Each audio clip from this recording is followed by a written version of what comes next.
Hey teenagers, young people, welcome back, welcome back, welcome back. I hope you're enjoying all these episodes. We started something very interesting from our initial proverbs, expositions, and talks that we had. We went into primal wounds of the heart, and then we went into the cynicism of the mind. If you have not seen these episodes, go back and see some of those episodes. And today we are going to talk about the paralysis of the will. What? George Uncle, what is this paralysis of the will? Today there are lots of teenagers and young people. They don't want to fall into a sinful place or make mistakes, but they keep falling. And they always tell me this is, I somehow don't have that will to overcome. That's exactly what we call the paralysis of the will.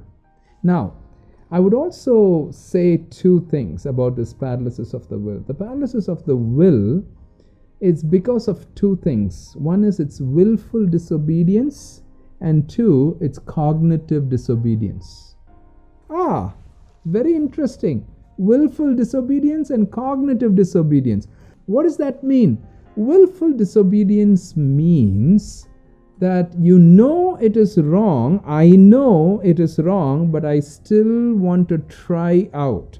So I'm still not very deep, okay? I'm just trying out, testing the waters. It's actually willful disobedience.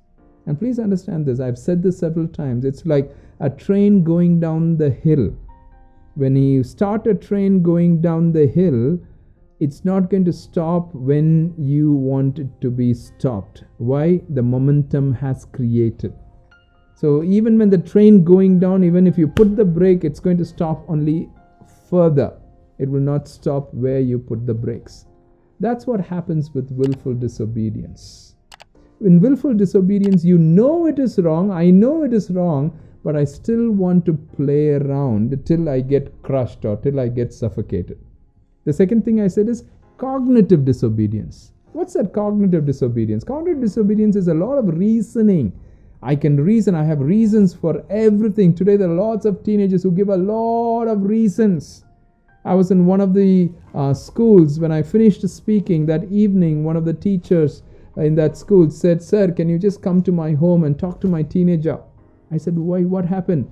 He says doing drugs is not wrong. It actually helps him to think more and things like that. So I went that evening to that house. It was a very beautiful family. I knew that family, and they made some nice aloo parathas and everything, and I was talking to him for almost 2 to 3 hours, and he kept on telling me he just said, I have all these reasons. See, I've done research and I've done this, and it's how your mind, the neurons can be fired and how it can help and things like that. I said, if you're going to go into that direction, I can give you a lot more on how neurons can be dented rather than fired.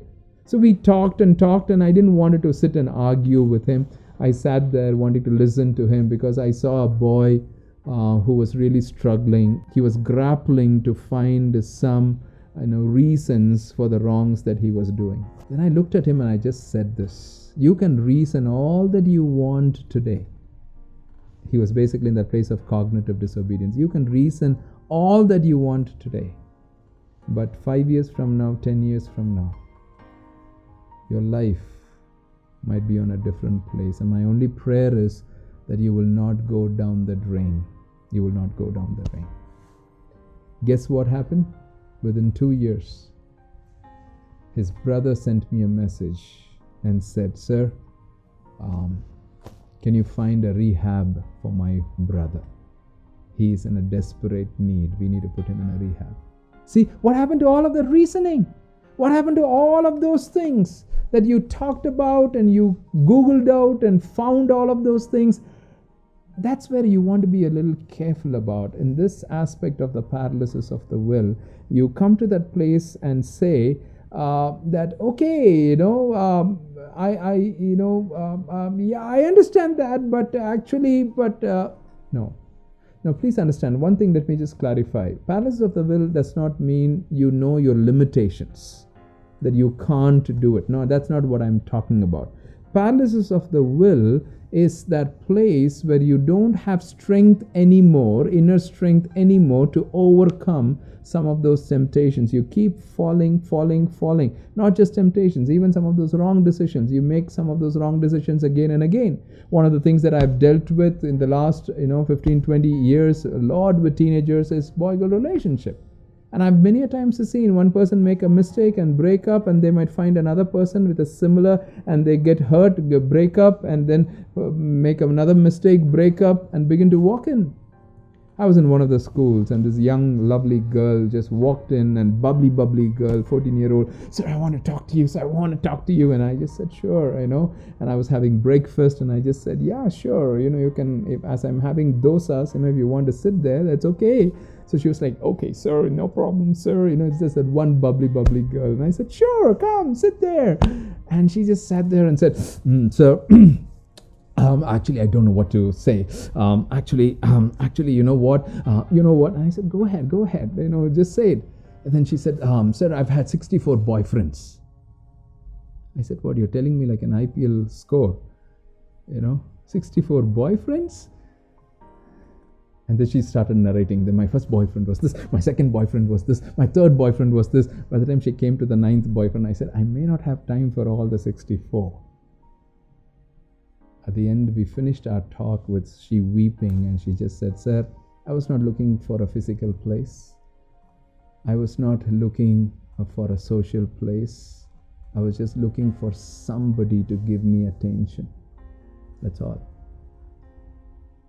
Her paralysis of the will here came out of fatigue, that emotional tiredness, because you're constantly longing for it.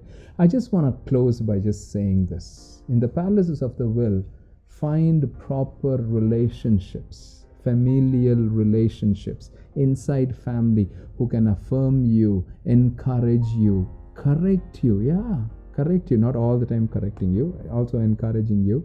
You need to be connected to the right people. It's very important that you're connected to the right people. Otherwise, you will not be able to deal with the paralysis of the will, especially your Heavenly Father. He knows you. He knows your struggles. He knows your unsaid, unmet needs. He knows some of your groanings, some of those nights where you have sulked and you wondered and you wanted. He knows all of that.